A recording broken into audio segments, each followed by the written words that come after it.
जय संविधान।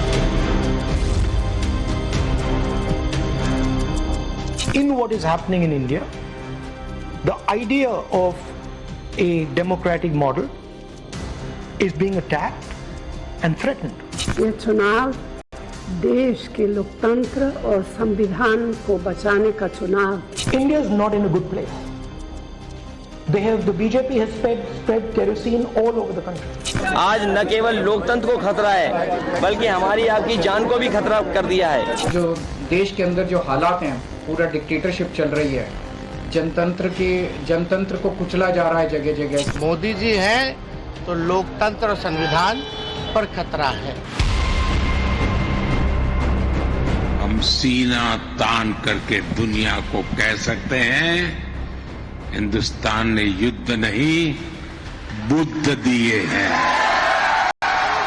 आज जब दुनिया भारत को विश्व बंधु के रूप में देखती है तो ये हमारे लिए गर्व की बात है। नमस्कार दर्शकों, मैं हूं नाविका कुमार और आप जुड़ रहे हैं मेरे साथ सवाल पब्लिक का शो पर। प्रधानमंत्री नरेंद्र मोदी का इस देश में जितना मीडिया ट्रायल हुआ है, एक सेक्शन है, एक खास सेक्शन है, उसने इतना टारगेट किया है, एक सो कॉल्ड इकोसिस्टम ने जितनी आलोचना की है उतना शायद किसी दूसरे प्रधानमंत्री के लिए नहीं हुआ होगा। फिर भी नरेंद्र मोदी को हिटलर, स्टालिन, तानाशाह, पता नहीं क्या क्या विशेषण दिया गया। लेकिन एक सर्वे की रिपोर्ट आई है। यह सर्वे मोदी सरकार की किसी संस्था ने नहीं की है, दुनिया में इंडिपेंडेंट माने जाने वाली संस्था प्यू ने किया है, जिसमें भारत के लोकतंत्र को लेकर एक रिपोर्ट आई है। दर्शकों, अभी तक लाल और हरी किताब राहुल गांधी जी ने दिखाई है। कहते हैं वो भारत का संविधान होता है। अखिलेश यादव जी ब्लू कवर वाली किताब दिखाते हैं और उनका दावा भी है कि वो भारत का संविधान है। ऐसे ही कई और नेता हाथ में ऐसी किताबें दिखाकर संविधान बताते हैं और कहते हैं वही इस संविधान के रक्षक है। साथ में ये भी कहते हैं कि देश में लोकतंत्र और संविधान दोनों भारी खतरे में है। जय संविधान जैसे नारों से लोकतंत्र को बचाने का नैरेटिव चलाया जाता है।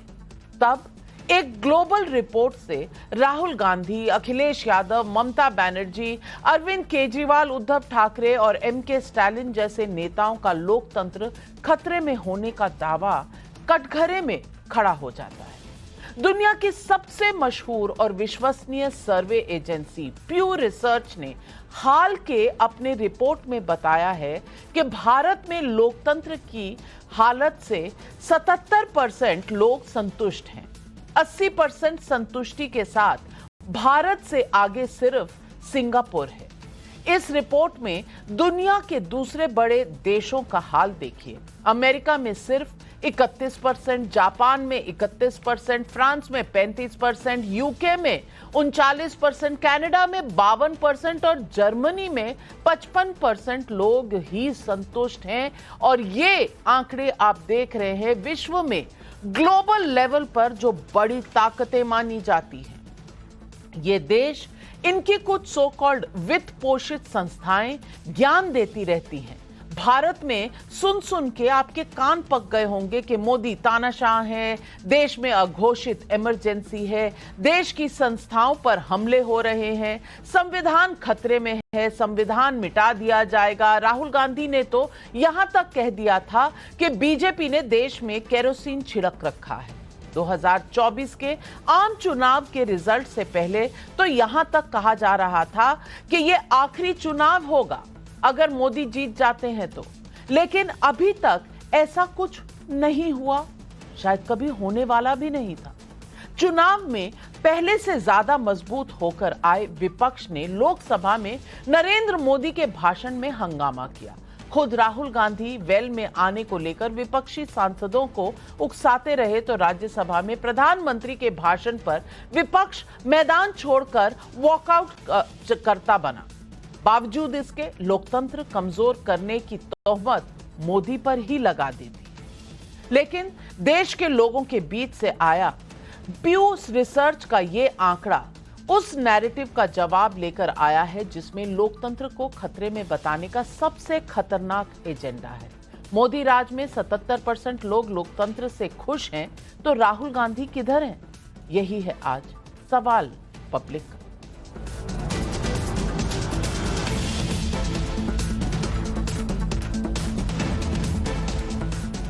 नरेंद्र मोदी पर लोकतंत्र को खतरे में डालने की तोहमत लगाने वाले किन आधार पर लगाते हैं, उसके उदाहरण देखिए। भ्रष्टाचार के मामलों में हेमंत सोरेन और अरविंद केजरीवाल को जेल भेजा गया तो इसे विपक्ष ने लोकतंत्र का मुद्दा बना दिया। ये लोकतंत्र की ताकत है कि हेमंत सोरेन को जमानत मिली, लेकिन ये लोकतंत्र की ही ताकत है कि अरविंद केजरीवाल अभी तक जेल में है। फिर क्यों मोदी का नाम घसीटा गया? अयोध्या में सुप्रीम कोर्ट के आदेश से राम मंदिर बना, लेकिन बीजेपी आरएसएस का पॉलिटिकल प्रोजेक्ट बताकर रामलला की प्राण प्रतिष्ठा का बॉयकॉट हुआ। ये सारी राजनीति लोकतंत्र के नाम पर हुई। लेकिन अयोध्या जिस फैजाबाद लोकसभा का हिस्सा है, वहां बीजेपी चुनाव हार गई तो राहुल गांधी ने ऐलान कर दिया कि आडवाणी के मंदिर आंदोलन को अयोध्या में हरा दिया गया। भला चुनावी हार जीत के बहाने क्या हिंदुओं के संघर्ष को आंख नहीं दिखाई गई? माफ कीजिए। विपक्ष के लिए क्या यही लोकतंत्र है? संसद में शिव, गुरु नानक जी, जीसस, इस्लाम, बुद्ध और महावीर की तस्वीरें लहराकर राहुल गांधी अभय मुद्रा की बात कर रहे थे। कह रहे थे कि डरो मत, लेकिन संसदीय नियम और परंपराओं को तोड़ने का हक उन्हें कैसे मिला? क्या ये लोकतंत्र की ट्रू स्पिरिट है? मणिपुर के नाम पर मोदी सरकार पर सवाल उठाया गया। बिल्कुल ठीक बात है कि वहां हिंसा हुई है तो मोदी को जवाब देना होगा, लेकिन जब प्रधानमंत्री संसद में जवाब दे रहे थे तब विपक्ष हंगामा कर रहा था और कुछ देर बाद वॉकआउट कर गया। क्या इस तरह से मणिपुर पर मोदी को घेरने का नैतिक हक है विपक्ष को? और तो और लोकतंत्र की बात करने वाले राहुल गांधी जब मणिपुर गए थे तो उन्होंने पत्रकारों के कठिन सवालों का जवाब देने से इनकार कर दिया। खुद ही सुनिए।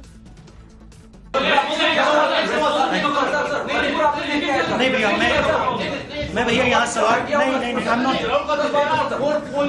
No, please, 1 second. Please, there are 4 points that please respect what I'm saying. I have come here to give a clear message. I'm not interested in answering questions that are designed to divert the issue. Please listen to me. I have made my statement. Thank you very much. Sir, what is your idea of Manipur, sir? इतना बता दीजिए। Manipur is one of the most beautiful states of the Indian Union. Thank you. Thank you, sir. सुना आपने राहुल गांधी का ये बयान? अपने ध्यान दिया होगा। उन्होंने कहा मणिपुर इंडियन यूनियन का एक बहुत खूबसूरत राज्य है। Indian union. क्या राहुल गांधी का ये विचार विवादित नहीं है?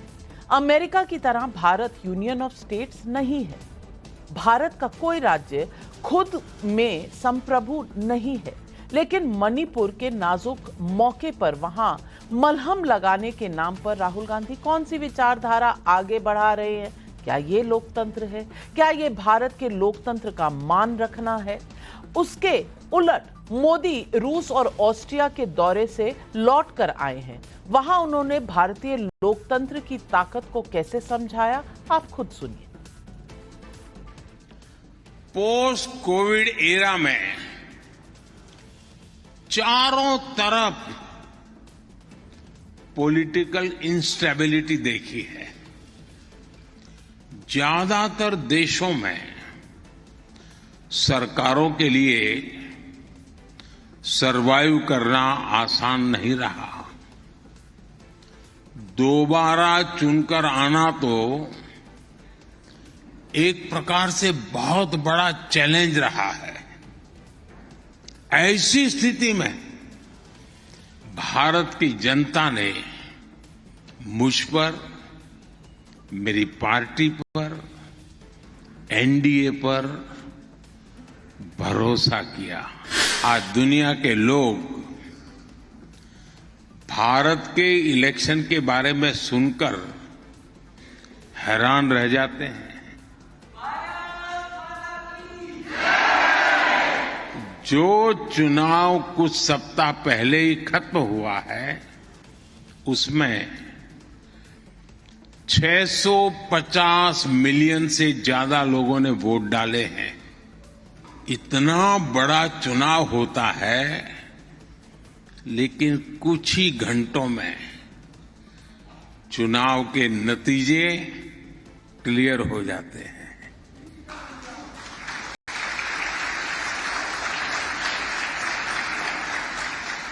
ये भारत की इलेक्टोरल मशीनरी और हमारे डेमोक्रेसी की ताकत है।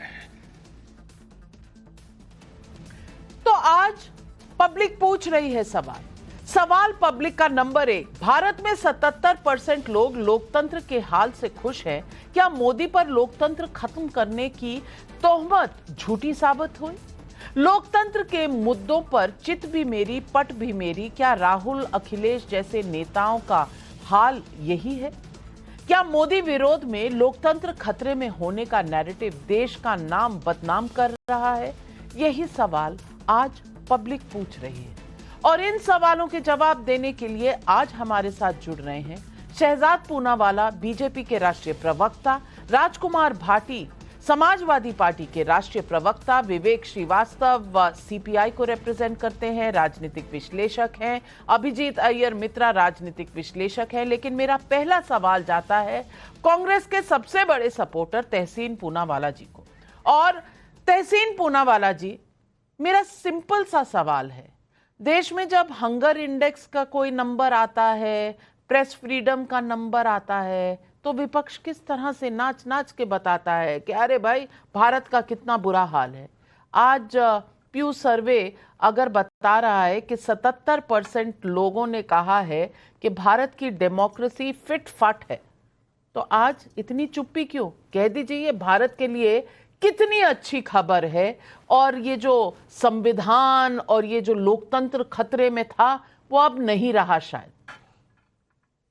नाविका जी, आमतौर पे मैं जवाब इसका ऐसे दे देता हूँ कि जब भी प्यू सर्वे या हंगर इंडेक्स का कोई सर्वे आता है जो सरकार के लिए के खिलाफ होती है, सरकार किस तरफ से मुजरे लगाती है कि ये सर्वे जो है गलत है विदेशी एजेंसीज के। लेकिन मैं इन शब्दों का प्रयोग नहीं करेगा, जैसा कहा गया विपक्ष किस तरह से नाच नाच के सर्वे की बात करती है, तो मैं इस शब्दों का प्रयोग नहीं करूंगा। लेकिन सरकार ही उन फॉरेन एजेंसीज की सर्वे को कहते हैं फॉरेन एजेंसीज हमारे खिलाफ है, ये गलत सर्वे है। आज एक फॉरेन एजेंसी के सर्वे को सर पे चढ़ा दिया, वही फॉरेन एजेंसी प्यू रिसर्च, जिसके कई सर्वेस को मैं आपके शो में आकर बीजेपी के प्रवक्ता कह रहे ये एजेंसी को कुछ भारत के बारे में पता नहीं, तो आज उस सर्वे को जो मानना है उनको मानना है। चलिए इन सारी चीजों को छोड़ देते हैं। सवाल ये है कि क्या आज हमारे लोकतंत्र में, हमारे डेमोक्रेसी में फॉरवर्ड मूविंग हो रही है या हमारा डेमोक्रेसी पीछे जा रहा है या स्टैग्नेंट है? अगर हम ये भी मान लें कि स्टैग्नेंट है, जब भी मुझे आपके शो पे आने का मौका मिलता है, भाजपा के प्रवक्ताओं का एक ही आंसर होता है, इंदिरा जी ने क्या, नेहरू जी ने क्या, राजीव जी ने क्या, सोनिया जी ने क्या। तो क्या हमारा डेमोक्रेसी फॉरवर्ड जा रहा है? क्या डेमोक्रेसी को और ज्यादा ट्रांसपेरेंट और हमें ज्यादा फ्रीडम नहीं लाना चाहिए और लिबरल नहीं होना चाहिए? सवाल बस इतना है। अगर हम जो हमारी डेमोक्रेसी है स्टैग्नेंट डेमोक्रेसी, उससे हम खुश है, तो मैं समझता हूं ये हमारे देश के लिए, हमारे लोगों के लिए एक दुर्भाग्य की बात है। और विपक्ष का काम है सरकार से सवाल पूछना, उसे नाचना नहीं कहते। ठीक उसी तरह सरकार का जो बात है उसको मुजरा लगाना नहीं कहते। तहसीन पूनावाला जी, आपने तो छोटी सी बात का बड़ा मुद्दा बना दिया। अगर आपको ये नाच नाच के कहना अच्छा नहीं लगा तो मैं वापस लेती हूँ अपने शब्द। नहीं, आप क्यों वापस लेती हूँ, पर ये बात तो सही है, ये बात तो सही है कि हंगर इंडेक्स के जब नंबर आते हैं तो आपका लहजा ये नहीं होता बात का, आपका लहजा होता है देखो 10 साल से मोदी हैं, मोदी ने कुछ किया नहीं है, प्रेस फ्रीडम देखिए यहाँ प्रेस को इजाजत नहीं है, नरक में धकेल दिया है। मैं आपको पूछना चाहती हूँ कि आज लहजा बड़ा बदला हुआ है हमारे सरकार का, शहजाद पूनावाला जी, ऐसा क्यों? तहसीन ने बोला कि हम फॉरवर्ड जा रहे हैं या स्टैग्नेंट है। तहसीन से बड़े ईमानदारी से पश्चिम बंगाल में आज ही सुबह मैं एक कार्यकर्ता से बात करके आया हूं। उसने चोपड़ा की वीडियो और जो एक और घटना हुई थी तालिबानी पिटाई की, उसको केवल शेयर किया। वो जेन्युइन वीडियो था। उसको कोलकाता पुलिस ने आधी रात को बुला लिया। ये फॉरवर्ड है या ये स्टैग्नेशन है? वहां पर 250 हमारे राष्ट्रवादी कार्यकर्ता मौत के घाट उतार दिए गए। वहां पर संदेश खाली में महिलाओं के साथ बलात्कार और शाहजहां के साथ खड़ी थी सरकार। तमिलनाडु में नेता प्रतिपक्ष 65 दलितों की हत्या की बात करना चाह रहे थे। यहां पर नेता प्रतिपक्ष तो उकसा रहे थे सांसदों को, वहां के नेता प्रतिपक्ष को सदन के बाहर कर दिया गया पूरे सत्र के लिए। ये फॉरवर्ड है या स्टैग्नेशन है? मैं इंदिरा जी और राजीव जी की बात ही नहीं कर रहा, अभी की बात कर रहा हूं। तेलंगाना में मीडिया के कर्मचारी को पीट दिया गया क्योंकि उसने वहां पे एक सच्ची खबर दिखाई। केरला में वहां पर जिस प्रकार से वहां पर हड़ताल हो रहे थे उसको कवर करने गए तो जर्नलिस्ट पर आक्रमण किया गया। ये स्टैग्नेशन है, ये फॉरवर्ड है? इसके बारे में बता दीजिए। और कर्नाटका में वहां पर अजीत भारती के खिलाफ केवल कोट करने के लिए एक वक्तव्य, उसको पुलिस कर्नाटका की यहां उत्तर प्रदेश में पकड़ने आ गई। ये फॉरवर्ड है, स्टैग्नेशन? और पार्ट कौन पढ़ा रहा है डेमोक्रेसी का?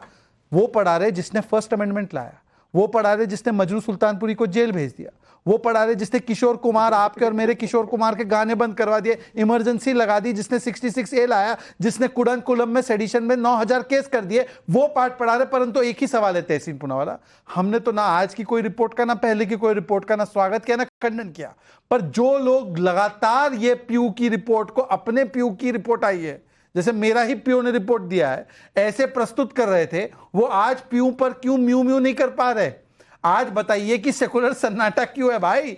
जो शोर मचाते सर्वे की रिपोर्ट आने पर वो आज, और ये रिपोर्ट ऐसी वैसी नहीं, ये प्यू की रिपोर्ट नहीं, ये प्यू बता रहा है कि 77% भारतीय लोकतंत्र से संतुष्ट है भारत में, यहां के लोकतांत्रिक व्यवस्थाओं से। पर कौन जाकर विदेश में बोलता है लोकतंत्र में हस्तक्षेप हो? राहुल गांधी। कौन कहता है इलेक्शन कमीशन पर भरोसा नहीं है? समाजवादी पार्टी। कौन कहता है कोर्ट पर व्यवस्था पर भरोसा नहीं? आम आदमी पार्टी। जो फैसला मेरे हक में हो तो मैं अंबेडकर जी की संविधान लेकर नाचूं, वरना मैं शरिया की वकालत कहीं करूं या कहीं पर संविधान को नीचा दिखाऊं। राजकुमार भाटी जी, विपक्ष का पूरा नैरेटिव इस चुनाव में यही था कि संविधान खतरे में है, लोकतंत्र खतरे में है, देश में डिक्टेटरशिप है, तानाशाह मोदी। आज मैं पूछना चाहती हूं कि ये जो सर्वे आया है, इसे देखकर क्या विपक्ष को दोबारा नहीं सोचना चाहिए? क्योंकि ये भारतीयों ने ही अपना व्यू दिया है जिस पर ये सर्वे आया है, और भारतीयों से ही सवाल पूछे गए थे, और उन्हीं में से 77% लोगों ने कहा है कि यहाँ लोकतंत्र ठीक है। और ये चुनाव के जो नतीजे हैं ये भी दिखाता है कि लोकतंत्र ठीक है। नहीं तो अब तक आप लोगों ने ईवीएम को, इलेक्शन कमीशन को, तानाशाह को, प्रधानमंत्री को, सबको आपने कटघरे में खड़ा कर देना था। लेकिन आज आप भी खुश हैं, लेकिन मुंह से ये नहीं निकल रहा कि हाँ लोकतंत्र मजबूत है भारत में। कह दीजिए ना एक बार। नाविका जी, जब मैं डिबेट में बैठा आपकी, मैं उससे पहले मैंने रिपोर्ट देखी पीयू की, तो मैं ये सोच के बैठा था, ईमानदारी से मन बना के बैठा था कि हम इस रिपोर्ट को सेलिब्रेट करेंगे, इस पर खुशियां मनाएंगे, इस पर गौरवान्वित महसूस करेंगे अपने आप को, क्योंकि ये रिपोर्ट हमारे बारे में है। ये रिपोर्ट भारत देश के बारे में, किसी पार्टी के बारे में, किसी सरकार के बारे में नहीं है। भारत के लोगों की लोकतंत्र में आस्था है और वो मानते हैं कि भारत में लोकतांत्रिक व्यवस्था है। ये अच्छी बात है। लेकिन भाई शहजाद पूनावाला ने, मुझसे पहले आपने उन्हें बुलवाया, उन्होंने 20 उदाहरण गिनवा दिए अपने वक्तव्य में, 20, जिनसे सिद्ध होता है कि लोकतंत्र खतरे में है, लोकतंत्र भारत में खत्म किया जा रहा है। आपने भी अपनी रिपोर्ट में, जो आपकी रिपोर्ट है उसका भी मैं अगर विश्लेषण करूं तो ये इस बात का प्रमाण है, जीता जागता, कि भारत में लोकतंत्र खतरे में है। क्योंकि जब मीडिया सरकार का गुणगान करने लगे और विपक्ष को आरोपित करने लगे और विपक्ष के हर नेता में कमी निकालने लगे और विपक्ष की आलोचना करने लगे और विपक्ष की आलोचना के लिए बहाने ढूंढने लगे, तो लोकतंत्र खतरे में होता है। हमारे पड़ोस का जिला है शामली में एक मुस्लिम युवक को भीड़ ने पीट दिया, पिटाई के बाद उसकी मृत्यु हो गई। वो एक जाकिर अली त्यागी पत्रकार ने उसकी रिपोर्ट कर दी, खाली लिंचिंग शब्द लिखने पे उत्तर प्रदेश पुलिस ने उसके खिलाफ मुकदमा कर दिया। अभी शहजाद भाई गिनवा रहे थे, पता नहीं झारखंड और कहां, पश्चिम बंगाल और कहां कहां, आपको उत्तर प्रदेश दिखाई नहीं देता? उत्तर प्रदेश में किसी भी, कोई भी पत्रकार सरकार की रिपोर्ट कर दे, सरकार की कमियां दिखा दे। एक पत्रकार ने एक स्कूल में नमक से रोटी दी जा रही थी बच्चों को मिड डे मील में, उसके खिलाफ आपकी सरकार ने उसे जेल भेजा। एक दूसरे पत्रकार ने स्कूल में दिखाया कि दूध में पानी मिलाया जा रहा था, आपकी सरकार ने उसको जेल भेजा। एक पत्रकार केरला से आया था हाथरस की घटना रिपोर्ट करने, उसे 1-1.5 साल जेल में रहना पड़ा, उसके ऊपर यूएपीए लगा दिया और बाद में हाई कोर्ट ने फटकार लगाई। और नाविका जी, अभी आपने अपनी रिपोर्ट में हेमंत सोरेन का जिक्र किया, आपने ये तो बता दिया कि उसे बेल मिल गई, लेकिन ये नहीं बताया कि कोर्ट ने ये भी कहा है कि उसके खिलाफ कोई सबूत नहीं है। ईडी कोई सबूत पेश नहीं कर पाई। है ना भाटी जी, लोकतंत्र की निशानी है ना कि जुडिशरी चल रही है। जुडिशरी ने अरविंद केजरीवाल को भी बेल दी थी, कहा था कि चुनाव के वक्त आप बाहर आ सकते हैं। आप कहते हैं कि हम प्रभावित रहते हैं, पहले भी रिपोर्ट आती है, हम दिखाते हैं, आज भी रिपोर्ट आई, मैंने तो आपको बुलाया। यही तो लोकतंत्र है कि मैं आपकी प्रतिक्रिया मांग रही हूं तथ्य रख कर। अब आपकी प्रतिक्रिया ना मांगो तो लोकतंत्र खतरे में, आपकी प्रतिक्रिया मांगो तो लोकतंत्र खतरे में। मैंने कुछ फैक्चुअली गलत बोला, मैंने कोई तथ्य गलत रखे आपके सामने, लेकिन नहीं, आपका निशाना हमेशा एंकर पर होगा। ये लोकतंत्र की अगर निशानी है तो आपका लोकतंत्र बहुत दुरुस्त चल रहा है। और आपने जर्नलिस्ट की बात कही तो कल और आज के बीच में तमिलनाडु, तेलंगाना, इनके भी हाल देख लीजिए, आपको पता चल जाएगा कि कितने पत्रकार जेल में भेजे गए। लेकिन आपने शहजाद से सवाल पूछा तो जवाब दी, त्वरित जवाब। भाटी जी को मैं उन्हीं के उदाहरण से जवाब दूंगा। भाटी जी आपके सामने और दिल पर हाथ रखकर बात बोलता हूं, और वैसे मैं लाना नहीं चाह रहा था, परंतु आपने उंगली मेरे मुंह में डाली तो बोल रहा हूं। भाटी जी ने कुछ दिन पहले रामपथ अयोध्या में उन्होंने एक स्टोरी डाली जो कि गलत निकली, फेक थी। उन्होंने स्वीकारा, ये उनका बड़प्पन है, उन्होंने डिलीट किया। इन पर एक कार्रवाई नहीं हुई। परंतु नाविका जी, इसी टाइम्स नाउ ग्रुप ने जब एक सच्ची चोपड़ा उत्तर दिनाजपुर की घटना के बारे में रिपोर्ट किया तो आपको कोलकाता पुलिस से नोटिस आई कि नहीं आई? नाविका, सोचिए। भाटी जी मेरे बड़े भाई है, मैं नहीं मानता कि ये झूठ न्यूज फैलाते हैं, इनके पास से गलती से हुआ होगा। इन्होंने उत्तर प्रदेश अयोध्या के विषय में गलत न्यूज, भ्रामक न्यूज फैलाई, बाकी लोगों ने जानबूझकर फैलाई, उन पर भी कार्रवाई नहीं हुई। परंतु नाविका जी, आपके समूह ने मैंने जो घटना बंगाल में हुई, चोपड़ा में तालिबानी कृत्य हुआ, उस पर जब हमने सच्ची घटना बताई, हम पे नोटिस आई। और इसीलिए भाटी जी मैं कह रहा हूं कि लोकतंत्र नहीं, आपका जो ये जो आपका दिखावा है ना, हो हिपोक्रेसी का, ये खतरे में है। ये संविधान लेकर घूमने वाले लोग बंगाल, तेलंगाना और तमिलनाडु कब जाएंगे, इसका सवाल है। भाटी जी काउंटर। मैं देखिए, मैं बताऊं, मैंने तो भ्रामक और झूठी खबर नहीं फैलाई थी, लेकिन शहजाद पूनावाला मेरे बारे में जरूर झूठी और भ्रामक खबर फैला रहे हैं। अच्छा। मैंने कोई पोस्ट अयोध्या के सड़क के बारे में नहीं की थी, किसी और की पोस्ट थी, मैंने केवल उस पर कमेंट किया था। और जब मुझे पता चला कि ये वीडियो कहीं और की है, अयोध्या की कह के गलत डाली है, मैंने अपना कमेंट डिलीट कर दिया। इससे ज्यादा ईमानदारी क्या हो सकती है? नहीं, आप जो हर चीज में आरोपित करते हैं, सच्ची वीडियो के लिए हुई, किसी से भी हो सकती है। नाविका सच्ची वीडियो के लिए हुई कि नहीं हुई बंगाल में? सुनिए, और भाई बंगाल की बात आप अभी ना ही करें तो बेहतर है। 13 FIR है मेरे खिलाफ, 13 FIR है मेरे खिलाफ बंगाल में। अब वहां कितना लोकतंत्र है और मेरी जान कितने खतरे में है, इसका इजहार में कम से कम, हाँ, मैं कभी लाइव टेलीविजन पे इसका इजहार नहीं करूंगी, क्योंकि मेरा बैटल है, मैं कोर्ट में लड़ूंगी। लेकिन विवेक श्रीवास्तव जी, हंगर इंडेक्स आता है जी, तो कमेंट आते हैं ना जी, बड़े फ्री फ्लोइंग लोकतांत्रिक कमेंट आते हैं। सोशल मीडिया पे भी, बाकी जगह, प्रेस फ्रीडम पे बहुत बार कोट किया जाता है। आज भैया चुप क्यों हो? लोकतंत्र है, अपना विचार रखो सामने, बुलाया है आपको डिबेट पे, जो कहना है बिना डरे करो, यहाँ तानाशाही बिल्कुल नहीं। जी जी नहीं, देखिए, हर चीज जो कैलकुलेट होती है और हर फिगर जो सामने आती है, चाहे भारत सरकार हो, चाहे यूनिवर्सिटियों की रैंकिंग हो, प्रेस फ्रीडम का इंडेक्स हो, सबकी एक मेथोडोलॉजी और कुछ संगठन है। जैसे ह्यूमन राइट्स इंडेक्स की आप नाम ले लीजिए, तो उसमें यूनाइटेड नेशंस ह्यूमन राइट्स के पूरे विश्व के संगठनों के साथ मिलकर के काम करता है, डेटा आता है, एनालाइज होता है, तब जाकर के पता चलता है कि 125 देशों में से भारत की रैंकिंग 109 है। प्रेस फ्रीडम में भी इसी प्रकार से हम 125 में से, हम मेरे ख्याल से 180 में से 160 में है। इसी प्रकार से अनेकों इंडेक्स है, मैं सबके डेप्थ में जाना नहीं चाहूंगा। लेकिन ये जो सर्वे हुआ है, मैं ये जानना चाहूंगा इसकी मेथोडोलॉजी क्या है। मैंने इसकी मेथोडोलॉजी को पता करने के लिए जब वहां पे गया तो मुझे तो बड़ा भ्रामक लगा। ये जैसे एग्जिट पोल हुए थे 400 पार और 370 और 380, यहां तो यही बात दिख रही है। मेथोडोलॉजी क्या हो सकती है ये पता करने के लिए कि एक आदमी कह रहा है कि साहब डेमोक्रेसी है या नहीं है, आप लोगों के मूड को जज कर रहे हैं। और मूड को जज कर रहे हैं, तो आप 77% कह रहे हैं। अगर मैं रफली 75% भी मान लूं, इसका मतलब 140 करोड़ के देश में से इसने कहा है कि 105 करोड़ भारतीय खुश हैं। किस आधार पर?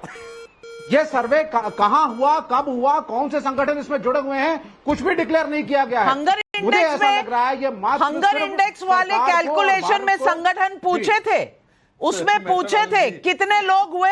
चलिए मैं बता देती हूँ, हंगर इंडेक्स जब होता है ना, और अभिजीत अय्यर मित्रा ध्यान से सुनिएगा, हंगर इंडेक्स में सैंपल साइज होता है 150 का सैंपल साइज है, और 18 एनजीओ से पूछा जाता है, और जो सवाल है उसके जवाब लिए जाते हैं। 150 का सैंपल साइज है, और उसमें से हंगर इंडेक्स में भारत एकदम भूखा नंगा देश है, ये आ जाता है। अब मैं प्रेस भाटी साहब बहुत तेजी से हाथ हिला रहे हैं, आऊंगी आपके पास, पर अभिजीत भाई से भी एक सवाल पूछ लूं। और दूसरी तरफ प्रेस फ्रीडम का इंडेक्स अगर मैं बताऊं, यहां पर 3000 लोग हैं, कम से कम प्यू इंडेक्स में 36,000 लोगों से पूछा गया, और उस पर सैंपल साइज 36,000। वो तो 150 वाले और 3000 वालों को मान लेते हैं, 36,000 पर इनको एतराज है। अभिजीत अय्यर मित्रा। थैंक यू नविका जी। देखिए, इसमें ना बहुत हैरानी की बात है, जो प्यू सब करता है वो कई हजारों लोगों का सर्वे लेता है, और ये जो 1000 लोग होते हैं ये अपने जात, लोकेशन, एरिया उसके आधार पे चुने जाते हैं। जो ये इंडेक्सेस होती हैं ये सब एक किस्म का क्लोज्ड चक्कर होता है, यानी कि वो वही चुनेंगे जो माननीय एकेडमिक्स हैं। उनको माननीय एकेडमिक कौन बनाता है? वही वामपंथी इकोसिस्टम जो बोलेगा कि अगर किसी ने आज एक पेपर लिख दिया कि शहजाद पूनावाला का जो ड्रेस है, एक सफेद मुंह के ऊपर पीला गमछा और काला कुर्ता, वो लिखे। Excuse me, I didn't interrupt you while you are talking, why you interrupting me? ये इनका डेमोक्रेसी। तो अगर उन्होंने ऐसे और वो लिखेंगे, इसके खतरे में नहीं है, यहाँ लोकतांत्रिक तरीके से। अभिजीत अपनी बात कह ले, मैं काउंटर का समय दूंगी। विवेक जी कृपया शांति बनाए रखें। तो वो एक पेपर निकालेंगे कि भाई ये मनुवादी हैं, इसीलिए उन्होंने सफेद ऊपर रखा है, फिर चीनियों को ऊपर रखा है और अफ्रीकन को सबसे नीचे रखा है। वो आपको देखेंगे, फिर पेपर लिखेंगे कि कि इन्होंने सफेद साड़ी काले ब्लाउज पे ओढ़ के रखा है, ये आर्यन लोग, द्रविडियन लोग को कुचलने की कोशिश कर रहे हैं। ऐसे सब बकवास लिखते हैं। आपने तो देखा ही होगा वो जेम्स लिंडसे ने कैसे कई सारे माननीय जर्नल्स को बुद्धू बनाया था, पता नहीं क्या क्या अनशंट पेपर लिख के। ये सब माननीय इंटेलेक्चुअल्स बन जाते हैं जर्नल्स में, और ये सब जो रैंकिंग एजेंसीज होती हैं, क्रेडिट रेटिंग एजेंसीज होती हैं, ये इन्हीं के पास जाते हैं। क्यों? इनका धंधा क्या है? एक ESG नाम का एक ग्लोबल इंडेक्स है जिसमें आपको ये सब सामाजिक सोशल जस्टिस, हिंदी में क्या कहते हैं, सामाजिक न्याय वाले क्राइटेरिया रखने पड़ते हैं, और उसमें आपको इन सबको ये करना पड़ता है। अब ये किस लिए आता है? क्योंकि ये लोग जिनको लोन देना चाहते हैं लोन देंगे। जब उनका कंपनी कोलैप्स होता है, उनको बोलने के लिए कुछ होना चाहिए कि भाई हमने ये इंडेक्स देख के ही बनाया था, ये किसी और ने बनाया है। तो ये जो पैसा का व्यापार करते हैं, पैसे के व्यापारी से निकला है, अपने आप को अपने गलतियों के लिए जेल ना जाने के लिए निकाला गया। ये सब इंडेक्सेस इन्हीं जैसे लोग बनाते हैं, इन्हीं जैसे लोगों के लिए बनाया जाता है। मैं ये नहीं कह रही, मैं बिल्कुल ये नहीं कह रही, और सबके हाथ ऊपर है, मैं सबके पास एक एक करके आ रही हूँ। सबसे पहले राजकुमार भाटी जी ने उठाया अपना हाथ, तो मैं पहले आपके पास, फिर तहसीन और विवेक के पास। राजकुमार भाटी जी, मैं ये नहीं कह रही कि आप प्यू एजेंसी को मान लीजिए, मैंने नहीं कहा कि आप इसको भगवत गीता मान लीजिए, कुरान मान लीजिए कि इसी के जो ये कह रहा है सच है, लेकिन मैं ये सिर्फ कह रही हूं कि अगर इसे नहीं मानते तो हंगर इंडेक्स क्यों मानते हैं? आपका ये दोहरा जो मापदंड है ये सही नहीं है। मेरा इतना सिर्फ सवाल है। नहीं, ये सवाल तो कायदे में आपको शहजाद पूनावाला से और उनकी पार्टी से पूछना चाहिए। अगर आप प्यू के सर्वे को मान रहे हैं तो बाकी hunger index, press freedom, democracy, सारे जो हैप्पीनेस इंडेक्स, इन सबको क्यों नहीं मानते हैं? मैंने हाथ इसलिए हिलाया था जब आप बता रही थी।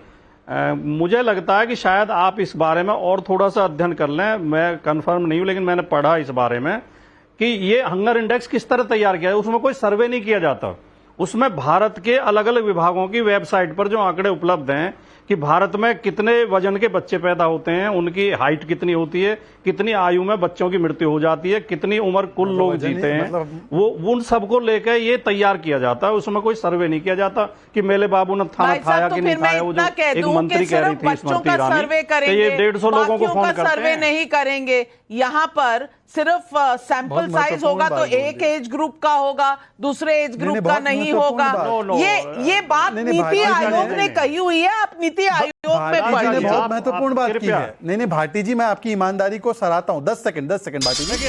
भाटी जी कृपया आप इस तरह घुमा नहीं भाटी जी। मैं कह रहा हूं हंगर इंडेक्स सर्वे जो है वो सरकारी आंकड़ों का विश्लेषण करके ही तैयार किया जाता है। नाविका इसका जवाब जैसे उसके जो फैमिली वेलफेयर डिपार्टमेंट है वो डालता है कि परिवार में नाविका इसका जवाब देने महिलाओं की फर्टिलिटी रेट जवाब दीजिए। जवाब दे रहे हैं शहजाद जी। ये बहुत ईमानदारी से स्वीकारा है कि हंगर इंडेक्स हंगर को तो मापता ही नहीं है, ये बच्चों के वजन और स्टंटिंग को मापता है, तो ये हंगर इंडेक्स ही नहीं है। अच्छी बात आपने स्वीकारी। दूसरी बात, अभी देखिए मैं आपको हिपोक्रेसी क्या होती बताता हूं। अभी यूनाइटेड नेशंस के क्रेडिबल होते हैं ह्यूमन राइट्स के इंडेक्स, ये विवेक जी ने कहा। यूनाइटेड नेशंस के ह्यूमन राइट्स इंडेक्स ने कहा है कि चाइना के जिंजियांग प्रोविंस में मुसलमानों के साथ अत्याचार होता है। विवेक जी मानते हो क्या? अरे यार तुम तो चाइना पहुंच जाते हो और बार अपने देश की बात करो ना, आप चाइना जाके सेटल हो जाओ, ज्यादा प्रेम है आपको तो। अभी आपने कोट किया, बहुत क्रेडिबल है, तो यूनाइटेड नेशंस को कोट करिए ना आप। हाँ, उसमें कुछ गड़बड़ियां हैं, ठीक है, अमेरिकन प्रोपेगेंडा मशीनरी में आप आइए भाई। यूनाइटेड स्टेट्स के मल्टीनेशनल का इंटरेस्ट है, सरकार चले, यहाँ की बड़ी कंपनियों का इंटरेस्ट है, सरकार चले। देख रही है ना, इंडिया अलायंस आएगा तो समाजवादी व्यवस्था होगी, सोशलिज्म की तरफ जाएंगे, गरीब मजदूर और किसान की बात होगी, आपको पसंद नहीं आ रहा। और विनोद तो फर्जीवाड़ा दिखा रहे हो कि सब बड़े खुश हैं 77% लोग। ये अभी यूनाइटेड नेशंस बोल रहे थे और अभी अमेरिकन प्रोपेगेंडा बोलने लग गए। क्या कॉमरेड क्या बोल रहे हो आप? तहसीन पूनावाला जी, अब मैं पूछना चाहती हूं, और ये 2023 के हंगर इंडेक्स पर सरकार का पक्ष है। Global hunger index continues to be flawed measure of hunger and does not reflect India's true position, क्योंकि ये नॉन गवर्नमेंट ऑर्गेनाइजेशंस जो हैं आयरलैंड और जर्मनी से, उनको रैंक करता है ऊपर और वहां से लेता है कहीं ना कहीं जो डेटा है और स्पॉन्सरशिप है, और उसके बाद इंडिया को रैंक करता है। तो एनजीओज कितना सही इंफॉर्मेशन देते हैं और उनके कोई एजेंडाज हैं कि नहीं, इस पर भी सवालिया निशान है, लेकिन उसे तो हम मान लेते हैं। सवाल ये नहीं है कि प्यू इंडेक्स क्या कह रहा है, सवाल ये है कि बाकी चीजें अगर आप मानते हैं, अगर अच्छी चीज भारत के बारे में कही जाए नहीं मानते, ये देश का संविधान और लोकतंत्र बचाता है क्या? आज सुबह मैं महाकाल आरती से आया, भस्म आरती से, और मैं एयरपोर्ट लॉन्च पे बैठते जो हेडलाइंस थी हमारे न्यूज़पेपर की, वो हंगर इंडेक्स की थी, जो बता रही थी, जो भाटी जी बिल्कुल सही कह रहे कि सरकार के जो चाइल्ड वेलफेयर मिनिस्ट्री है वो बता रही है कि किस तरह से भारत में स्टेट्स में बच्चे की हाइट नहीं बढ़ी है। आज सुबह की हेडलाइन से ये जो हंगर इंडेक्स है, भाटी जी बिल्कुल सही कह रहे हैं, हंगर की नहीं है, ये बच्चों की स्टंटिंग, मैल न्यूट्रिशन की है। भारत एक उन कुछ देशों में से है जहां पर एवरेज हाइट नहीं बढ़ रही है लोगों की। ये बात अभिजीत अय्यर मित्रा भी मानते। हंगर इंडेक्स एक बहुत ही गंभीर विषय है। इसको एक केंद्रीय मंत्री जिन्होंने अभी चुनाव हार गई, उन्होंने इसका मजाक उड़ाया। देश में नाविका 2 किस्म के बच्चे, एक मेरे बच्चे जैसे प्रिविलेज बच्चे जिनको प्रोटीन्स मिल रहा है, एक इस देश के गरीब बच्चे जिनका डेवलपमेंट नहीं हो रहा है। अगर हम, शहजाद प्लीज इंटरफियर करना बंद कीजिए, अगर हम इसको मजाक बनाते, विपक्ष जो मुद्दा उठा रहा है उस मुद्दे को हम मजाक बनाते, हम गरीब बच्चों की जिंदगी से खेल रहे, उनके हेल्थ से खेल रहे, तो मुझे लगता है ये सिर्फ सरकारी गलत काम नहीं करी, मीडिया में आप घुमा रहे हैं, आप अपनी बात मेरे मुंह में मत डालिए। मैं कभी भी बच्चों की पोषण के मुद्दे पर मजाक ना कर सकती हूँ, ना करने दूंगी किसी को, लेकिन नहीं, तहसीन पूनावाला जी, आप गलत चीजें मेरे मुंह में डाल रहे हैं। बच्चों की चिंता आपसे ज्यादा जो यहां वहां घूमते रहते हैं, पॉलिटिक्स करते रहते हैं, आप उतना नहीं समझ सकते जितना एक मां होने के बाद मैं समझ सकती हूं। ठीक है, तो इस पर कम से कम मेरे से कंपटीशन मत करिए। लेकिन सवाल इस बात का है, हंगर इशू है, उसको उस फिगर को मान लेना। मैं कह रही हूं कि इस देश में ये मुद्दा नहीं है। तहसीन बहुत सही बोल रहे हैं। अभी मेरी बारी है। तहसीन एक एक करके, तहसीन एक सेकंड। तहसीन बिल्कुल सही कहा आपने। ये कहना, ये भ्रमित करना कि 80 करोड़ लोगों को जिस देश में राशन मिल रहा है वो देश हंगरी है, जबकि ये आंकड़ा स्टंटिंग और मैल नरिशमेंट का। आप बिल्कुल सही कह रहे हैं। मैल नरिशमेंट के बारे में मान लीजिए वो उन्होंने आंकड़े प्रस्तुत किए, कितने सही कितने झूठे। ये आंकड़ा मैल नरिशमेंट का है। आपने हंगरी बता दिया और बताया कि जिस देश को, अफगानिस्तान को हम वीट सप्लाई करते हैं उससे ज्यादा हंगरी हम है। दूसरी बात, एक सेकंड तहसीन, मैंने अपनी बात पूरी नहीं की, मुझे पूरी करने दीजिए। तहसीन, मैंने अपनी बात पूरी नहीं की, मुझे पूरी करने दीजिए। दूसरी बात, आपको और एक उदाहरण दिखाता हूं। तहसीन सुन लीजिए। अरे भाई सुन लीजिए, बीच में ये बोलिए मत। अभी आपने एक और बात की, आपने अभी एक और बात की। अभी तहसीन ने बोला, देखिए मैं कहां से आया हूं, मैं महाकाल में भस्म आरती करके आया हूं। इसी को डेमोक्रेटिक नेचर ऑफ हिंदू बोलते हैं। आप एक बार जरा, आप तो वैसे धर्म में हम लोग हिंदू नहीं पैदा हुए, आप मुस्लिम हैं, आप गए वहां पर, गर्भगृह में गए वहां पर भस्म आरती देखने। एक बार जरा, एक बार, केवल एक बार किसी और के पवित्र पावन स्थल में हिंदू की एंट्री कराकर दिखा दीजिए। यही तो मैं कह रहा हूं, हिंदू बाय नेचर डेमोक्रेटिक। मैं फिर धर्म की तरफ नहीं जाना चाहती। नहीं, मैं धर्म की तरफ बिल्कुल नहीं जाना चाहती। मैं हंगर इंडेक्स की भी डिबेट नहीं कर रही। मैं सिर्फ कह रही हूं कि इस देश में लोकतंत्र का एक नैरेटिव गढ़ा गया। इस नैरेटिव पर पूरे चुनाव हुए। इस नैरेटिव को आगे बढ़ाकर संविधान की कॉपी लहराई गई देश के संसद में। मैं अभिजीत अय्यर मित्रा आपसे पूछना चाहती हूं, इसमें एक मिनट आप थोड़ा सा रुक जाइए, क्योंकि अभिजीत अय्यर मित्रा से मैंने पूछा। अभिजीत अय्यर मित्रा, संविधान खतरे में है, लोकतंत्र खतरे में है। ये नैरेटिव हम पिछले कम से कम साल 2 साल से सुन रहे हैं, और जितनी तेजी इसने चुनाव के दौरान पकड़ी आप भी जानते हैं। आज अगर ये सर्वे है तो इस मुद्दे पर कोई बात ही नहीं करना चाह रहा, भटकाया जा रहा है। इधर चले जाओ, उधर चले जाओ, पोषण की बात करो, इसकी बात करो, उसकी बात करो, लेकिन लोकतंत्र की बात मत करो। मणिपुर पर सवाल उठाओ, मणिपुर का जवाब मत सुनो। क्या यही है विपक्ष की तरफ से जवाबदेही का सबसे बड़ा सवाल?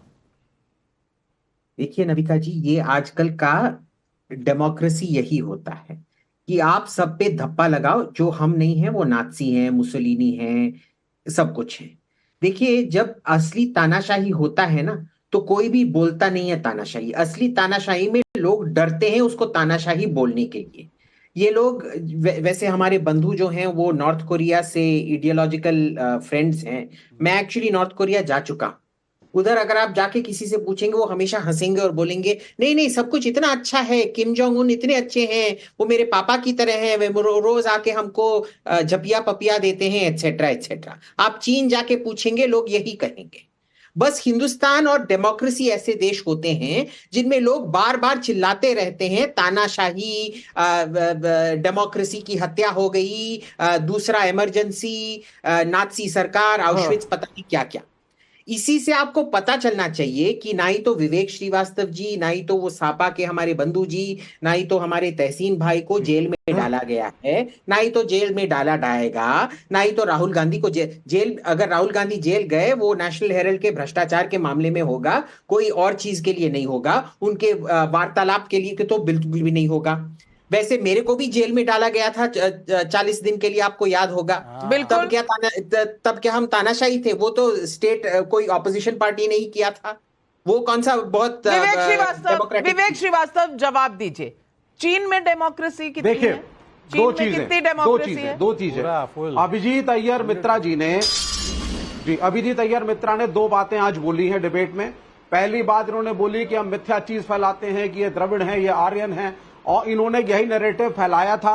ये मानना नहीं चाहते हैं कि द्रविड़ उत्पीड़न, दलित उत्पीड़न, बैकवर्ड उत्पीड़न इस देश की सच्चाई है, इसको एक्नॉलेज नहीं करते और एंटी रिजर्वेशन इनका स्टैंड रहा है। पहली चीज। या डीके शिव कुमार के भाई साहब जो जो बेंगलुरु रूरल से लड़ रहे थे, उन्होंने कहा था कि नॉर्थ इंडिया और साउथ इंडिया को अलग देश बन जाना चाहिए। किसके मुंह में क्या डाल रहे हो? तो कांग्रेस पार्टी ने कहा था विवेक श्रीवास्तव जी।